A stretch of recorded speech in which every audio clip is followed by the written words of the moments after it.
Kalau kita bicara tentang band legendaris Indonesia, satu nama yang gak bisa dipisahkan dari sejarah musik tanah air yaitu Dewa 19. Tapi, apakah lo tahu bahwa di balik kesuksesan mereka tersembunyi kisah-kisah pahit, konflik berdarah, pergantian personil, dan pertempuran ego yang nyaris membubarkan segalanya. Ini adalah cerita nyata tentang Dewa 19, sebuah perjalanan panjang dari Surabaya menuju panggung kejayaan. Tahun 1986, di sebuah sudut kota di Surabaya, seorang remaja bernama Ahmad Dhani bermimpi besar bersama teman-teman SMA-nya. Erwin Prasetya basis, Wawan Juniarso drum, dan Andra Ramadan di gitaris. Mereka membentuk band bernama Dewa, singkatan dari Dhani, Erwin, Wawan, dan Andra.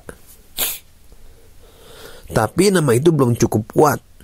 Mereka masih dianggap anak bawang di kancah musik Indonesia.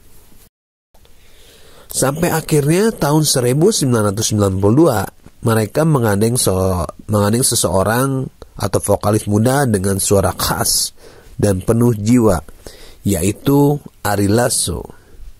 Saat itulah Dewa menjadi Dewa 19 karena rata-rata usia mereka saat itu masih 19 tahun.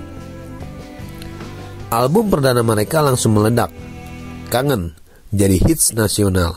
Musik mereka beda, penuh aransemen megah dan lirik puitis yang gak biasa. Tapi masa kejayaan pertama itu nggak berlangsung mulus. Ari Lasso mulai terjebak dalam lingkaran gelap narkoba. Penampilannya mulai goyah, suaranya yang tak lagi stabil, ketegangan di dalam band pun meningkat. Ahmad Dhani sebagai otak kreatif Dewa 19 terpaksa mengambil keputusan berat. Ari Lasso harus mundur. Tahun 1999 datanglah vokalis baru, yaitu Once Mekel. Suaranya berat, tegas, dan khas. Warna baru pun hadir di Dewa 19. Saat itu banyak yang meragukan Dewa bisa bertahan tanpa Ari Lasso. Tapi Dhani membuktikan sebaliknya. Album Bintang 5 tahun 2020 jadi album tersukses mereka. Lagu-lagu seperti Roman Picisan, Risalah Hati, dan Separuh Nafas jadi anthem generasi anak muda. Dewa 19 gak cuma bicara cinta, mereka berani mengangkat isu sosial dan politik. Lagu Laskar Cinta jadi simbol gerakan melawan radikalisme. Tapi keberanian itu berubah petaka. Dewa dicekal di beberapa daerah. Ahmad Dhani bahkan jadi target kritik dari kelompok-kelompok tertentu.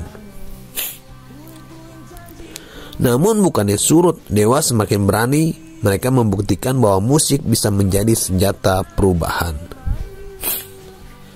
Tahun 2004 sampai 2006, badai kembali datang, personil dan demi personil mulai cabut. Erwin Prasetya keluar, Wawan dan Tio juga mundur.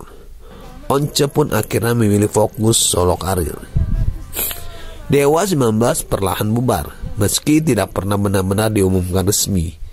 Ahmad Dhani sibuk dengan proyek-proyek lain, Republik Cinta Manajemen, Mahadewa, dan politik.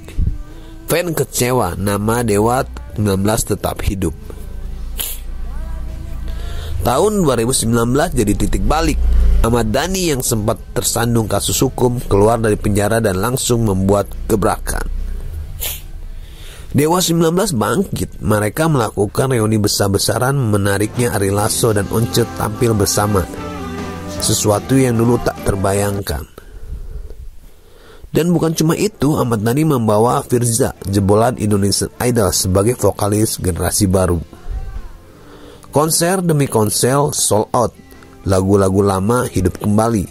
Dewa 19 menjadi satu-satunya band Indonesia yang punya 3 vokalis aktif di panggung, Ari Lasso, Once, dan Firza. Hari ini Dewa 19 bukan cuma band, mereka adalah simbol kekuatan, konsistensi, dan evolusi musik Indonesia.